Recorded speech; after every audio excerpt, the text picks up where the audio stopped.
أصحابنا سلامتي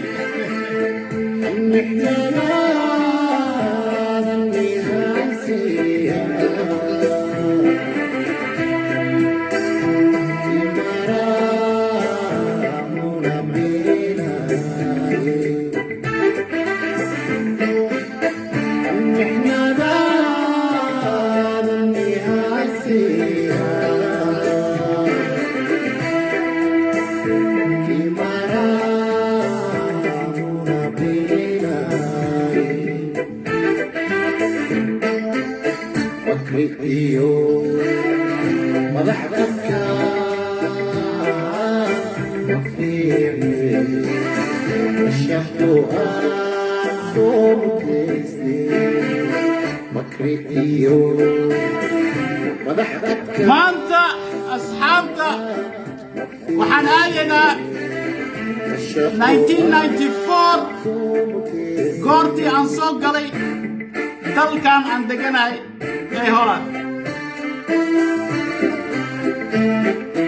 94 goor markaan soo galay waddankan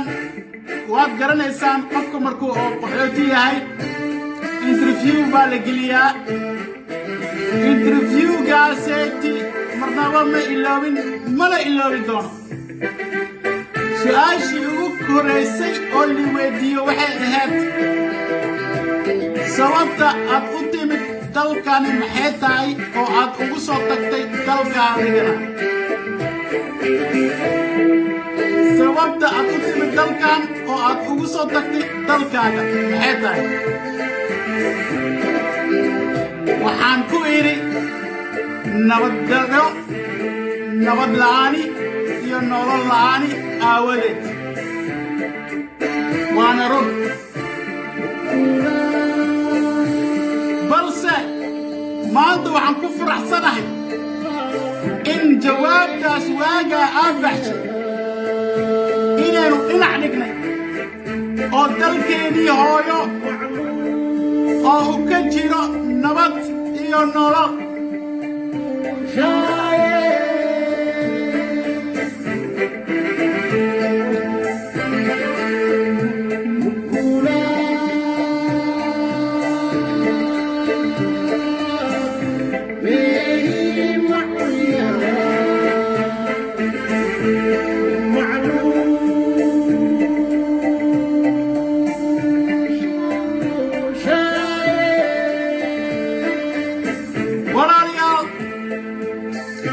maanta waxaynu haysanaa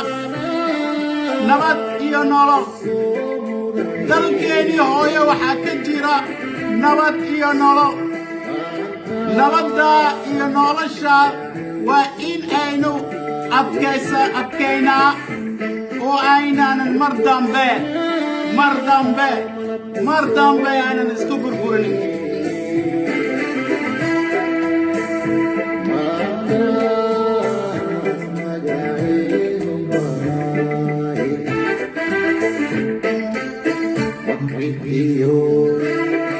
مضحكك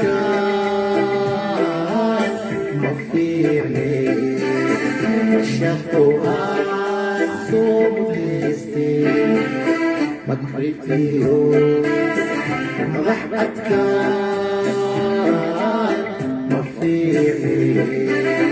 الشهوة صوتي